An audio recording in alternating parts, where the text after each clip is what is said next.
Well. Guys, I don't even want to talk about it. The last few months, my brain has been like...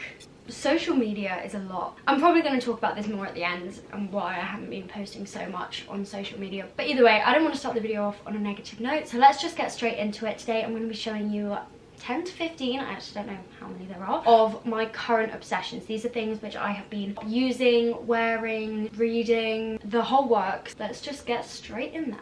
Okay, so these aren't in any order. I'm literally just going to grab these randomly. First thing that I want to talk about, which I've been obsessed with recently, is this pair of headphones. You've probably seen me wearing them every single day on my Instagram stories. I love that they can go with outfits. They're just these big over-ear Sony headphones. The sound quality is so good. I was really tempted to get the Apple ones, the Apple AirPod Max, AirPod Max, I think that's what they're called. But I actually tried these and the sound quality I personally think is better. Okay, next, I have been raving about this palette pretty much non-stop since I got it. I don't think I've actually used a different palette since I received this, and if you follow me on TikTok and watch my TikTok lives, you will know that I've been using this non-stop. This is the Jordana Ticia Nude Divinity eyeshadow palette. When I tell you this is the most perfect eyeshadow palette, I mean it. Let me show you the inside of this palette. Are you kidding me? So it is quite a spenny one. This retails for £48. That is a lot more than I expected. I was expecting this to be maybe 25 or 30, but in all honesty, if you had to tell me that I could only use one nude eyeshadow palette for the rest of my life and I had to spend almost £50 on it, I would still do it. And funnily enough, I was at a event up in Manchester a few weeks ago. It was for the Beauty Crop X Amelia Olivia event, and Jordana Ticia was there. For some reason, she knew who I was. She came up to me and she was like, "Oh my god, hi," and I was like, I didn't expect you to know who I am. And I spoke to her about this eyeshadow palette because I really wanted to try it, and I said that I'd seen everyone raving about it, and she said, "Oh my god, babes, I'll send you one." And I was like, "Yes, please." Honestly, could not recommend this more. I'm obsessed. Right guys, I just have to address something really quickly. The last few days that I've tried to create any content, the amount of things that have gone wrong. Just now, my camera battery died, so I thought, okay, I'll just grab another one. Like, luckily I had another one charged. Take my camera off the tripod and discover that the screen thing is broken. And earlier today, I was looking at my laptop and discovered that the screen is cracked. Last week I tried to film a YouTube video, spent the whole day filming it, and then the audio was a mess. What is going on? I think something's out to get me, in all honesty. Anyway, let's get on to the next thing that I have been loving. This is one that I'm very surprised to be talking about because I feel like I've seen this around for years, but I never thought that it was something that I would actually want to use myself. This is the Elizabeth Arden 8-Hour Cream. So I actually went to Wimbledon with Elizabeth Arden this year, and this was the first time that I tried the products. And this is meant to be like a repairing balm, and you can basically apply it to everywhere. There are so many uses for this. It's just a miracle in a tube. I mostly tend to use this as a lip balm. When I'm filming my makeup or getting ready on live on TikTok, I will pop this on my lips while I'm doing my eye and face makeup, and then when the time comes to do my lip makeup, I'll wipe it off and my lips are so smooth and soft. Also, the thing about this tube is this will last me years. And I don't know about you guys, but I always thought that Elizabeth Arden was kind of like a brand for like older people. Like, I don't know, like it's the type of brand that my mum uses, right? I was very surprised to find something that I actually swear by and love from this brand. But if you get the chance to try it out, give it a go. It's just a really useful one to just like pop in your handbag, just because it has so many uses and you never know when it's going to come in handy. Okay, next I'm going to talk about something which, if you follow me on Instagram, you'll have seen me talking about, and that is Builder Gel nails. I'd heard about Builder Gel ages ago, like basically Builder Gel and Builder in a bottle. I'm probably going to talk about them with both names, but they're basically the same thing. I'd heard everyone saying it and raving about it and saying, oh my god, this is amazing, but I never thought it would work for me because I honestly, my nails are fucked. I've been getting acrylic nails for the last pretty much 5 years back to back, and my natural nails are just, they're not okay. So I was always like, well, that's never going to work for me because my natural nails are a mess. They don't grow, they're so thin, they break. And then I got acrylic nails and left them on and got an infill set, which basically meant that my natural nail like grew underneath the acrylics. And I thought to myself, you know what have I got to lose? When I got those acrylics taken off and my natural nails had kind of grown underneath, I thought, you know what, I'm gonna give Builder Gel a go. I have not gone back. My nails are so long, so strong, so healthy. Why did I not do this before? Here are what my nails look like right now, and these are my complete natural nails. Like, I'm sorry. So if you're considering it, give it a go. Let me know what you think. Even if you're like, oh no, that couldn't work for me, that's never gonna work for me, give it a go, because I was one of those people too, and now I am a complete convert. Okay, next we're gonna go on to another makeup product. I didn't really want to focus on too many like makeup or skincare things in this video, because obviously like I talk about that a lot on social media anyway. But having said that, I am gonna go back to a skincare product which I've been loving. This is actually my second or maybe even third pot of this that I've got through, but this is the Ticia rice polish. It comes in like this tiny little pot, and this is a cleanser. So I kind of thought when I first got it, like, that's gonna last me like a week. But this is so different from anything else I've tried. It's because it is a foaming enzyme powder. Now you probably don't know what that means, and in all honesty, neither did I when I first got it. But if I pour some of this out, can you guys see? It's literally, I got that all over the bed, a powder. Then you mix it with water and it turns into like a kind of, oh, like a cleanser, like a kind of, I don't know what to do with this now. The thing I love about this is that it lasts forever, because obviously there's no water in here. It's all just the powder. So it's super travel friendly as well, because it's, I think this is 100 ml, so you can literally take this on the plane with you. I love how this feels on my skin. It's super gentle, but also has a slightly exfoliating feel, because you can kind of pick how you want it to be as a texture. You can either mix in quite a lot of water and mix it properly together and it will turn into kind of a soft foam, or what I like to do is only put a tiny bit of water in, so it's kind of like a paste, and then it gently exfoliates your skin at the same time. I'm gonna go and put this somewhere. Oh my god, you guys are not gonna believe what I just did. Oh, I just spilt wax all over my carpet and my sock. This is the only time I'm showing my feet on the internet. Right, well, now that I've completely destroyed my carpet, let's continue. Okay, next thing I'm going to talk about, I literally can't believe I'm talking about, because if even like 6 months ago Flo was watching this video, she would be so disgusted with me. But I currently have a bit of an obsession with fake plants. As you can tell, this is literally a fake plant from IKEA. And I just have it right over my bed. And I cannot tell you the amount of times that I have knocked it off and it doesn't even cause any kind of issue. I used to have real plants in my room, and the amount of times that I would just knock them over, get soil everywhere, destroy them, like kill them. It's not even funny. Like, the amount of plants that I have unintentionally murdered is not funny. Like, even these flowers are fake. I bought these from IKEA. The fact that I can put those flowers in there, I don't have to water them ever, and they're never gonna die, is just brilliant to me. Like, I spent so much money on fresh flowers which would be dead within like 4 days, and that was if I treated them well. Okay, next is kind of a weird one. I have started reading classics, and when I say classics, like all the books that you have heard of that, you know, people generally say are some of the best books ever written. I'm currently reading Anna Karenina by Leo Tolstoy. This is the translation, because I believe this was originally written in Russian. It's quite a chunky boy, and I am currently this far through. So this is my second one, I believe. Third classical book that I have read. First I read East of Eden by John Steinbeck, and then I read Animal Farm by George Orwell, and then I'm obviously reading this. This is an obsession because I'm gonna continue doing it no matter what. I feel very intellectual when I do it, but I can't lie, the last 2 books that I read, I didn't really get the hype. So I'm not necessarily saying that those books are my obsession, I'm just saying that classical books in general are an obsession. But like, I just kind of thought that given these are considered some of the best books written of all time, particularly East of Eden, I was just like, what's the hype? So I don't know if this really counts as an obsession. I don't know. Let me know if you guys have read any of the books that I've mentioned down below, and let me know what you thought, because maybe I have just missed the whole point of them, but Oh my god, if you guys follow me on Instagram, you will have heard me raving about this. Like, I swear it's pretty much every other word that comes out of my mouth. But just in case you haven't heard me speak about this, my next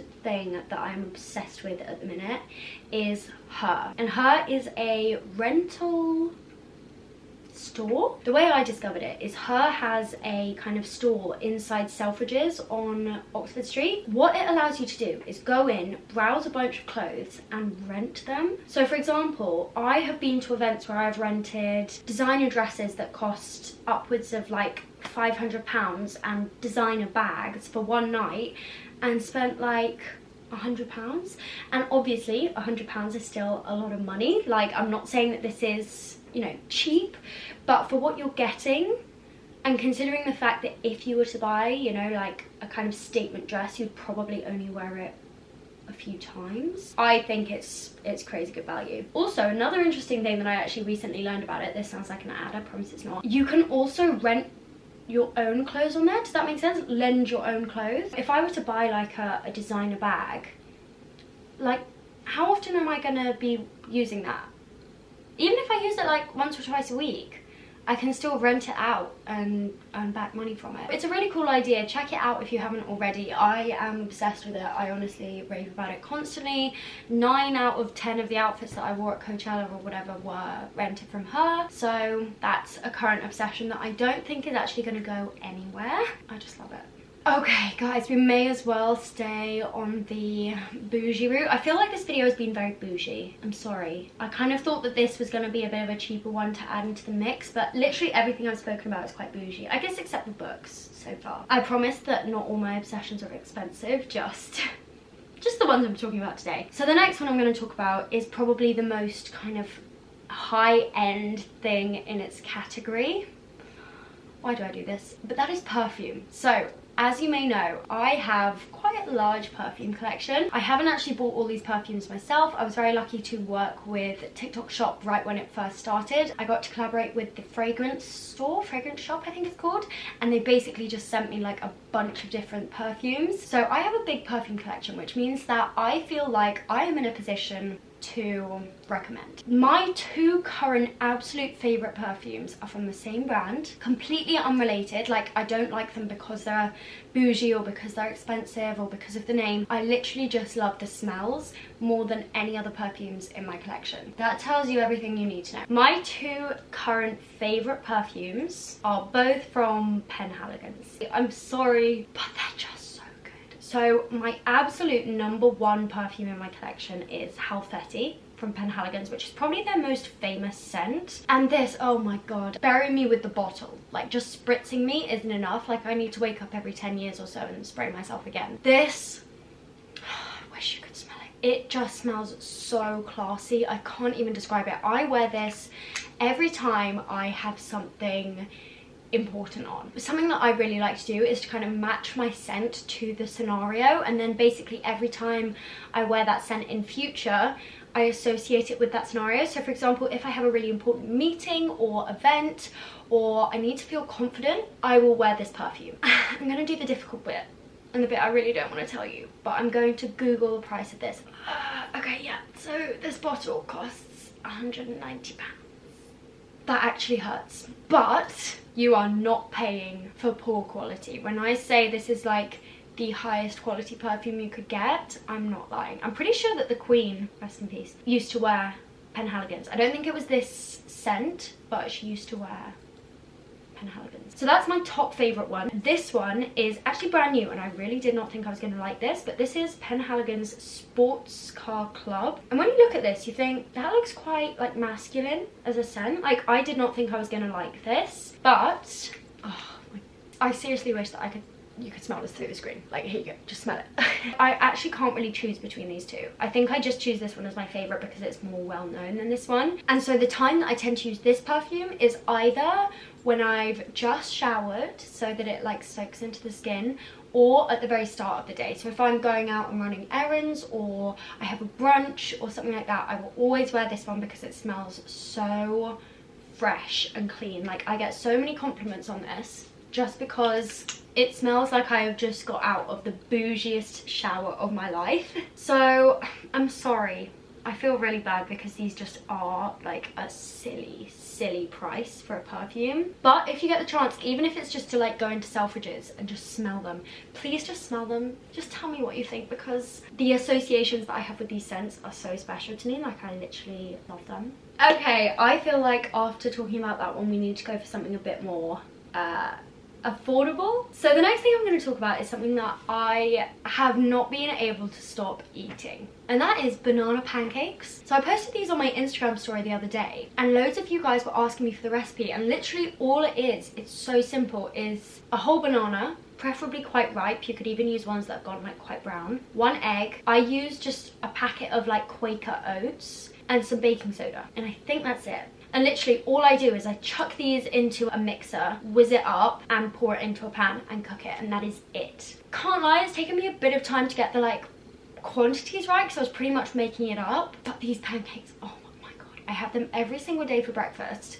I put golden syrup and kind of like crushed up raspberries on top. It is the best way to start the day, I will tell you that. Honestly, these pancakes are all that gets me out of bed in the morning. Like, just knowing that I'm going to be able to have pancakes for breakfast and it be considered even remotely healthy is just chef's kiss. Okay, for the next thing, we're going to go back to makeup and skincare, because come on, it's me. You guys know that I love the NYX Lift and Snatch brow pen. I love it. I use it, well, used to use it pretty much every single time I did my makeup, along with the NYX brow glue, and I do still love the NYX brow glue. But recently I have fallen out of love a tiny bit with the brow Lift and Snatch, just because it runs out so fast. So as much as I love that as an actual product, it just doesn't really work for me every day, just because I keep having to buy new ones. So the space for favourite brow product was open. I can't believe the product that has filled its place. This is the ABH Brow Wiz. Now, you guys will all have heard about this, like everyone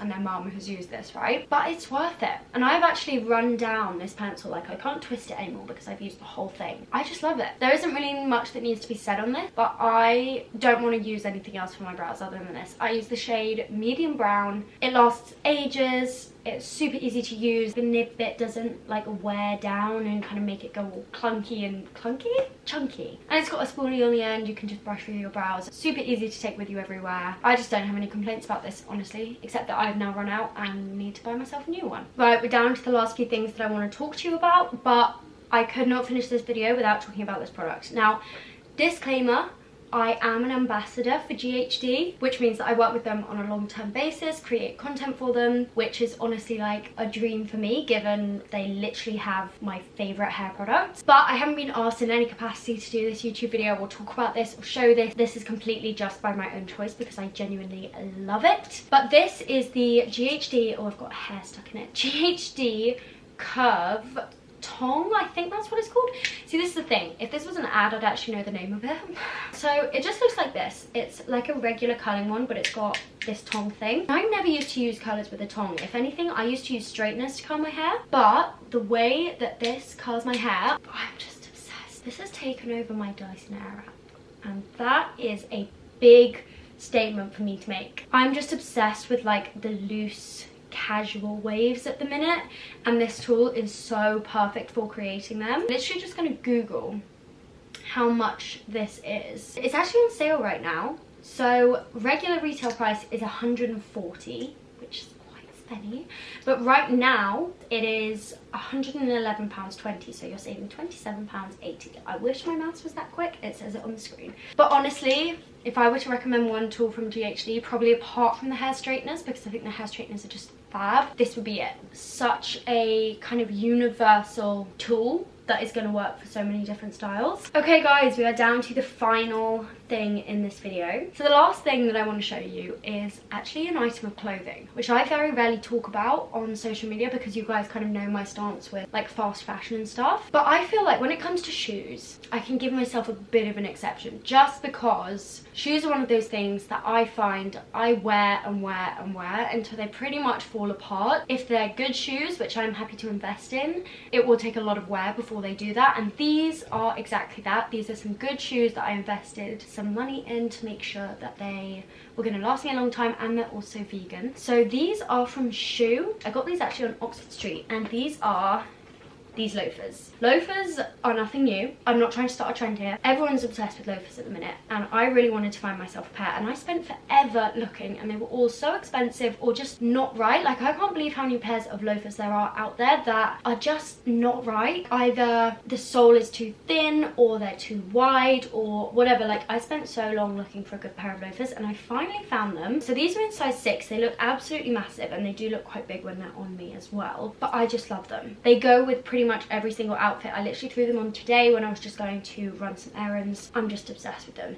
The only minor pet peeve I have with these is that the first times that I wore these, probably the first like 2 or 3 times, they did give me blisters, but that I kind of expected because they are made of quite like solid, whatever this is, it's quite solid. But honestly, now that I wear them, they're completely fine. They just take a bit of wearing in, a bit like a Doc Marten or something. If you're looking for a good staple shoe for autumn, for winter, you could even wear these in summer with the right thing, with a pair of shorts, like think Emma Chamberlain style, like a t-shirt kind of like I'm wearing right now, some blue shorts and these, and long white socks. I think like it's nothing original, but so cute.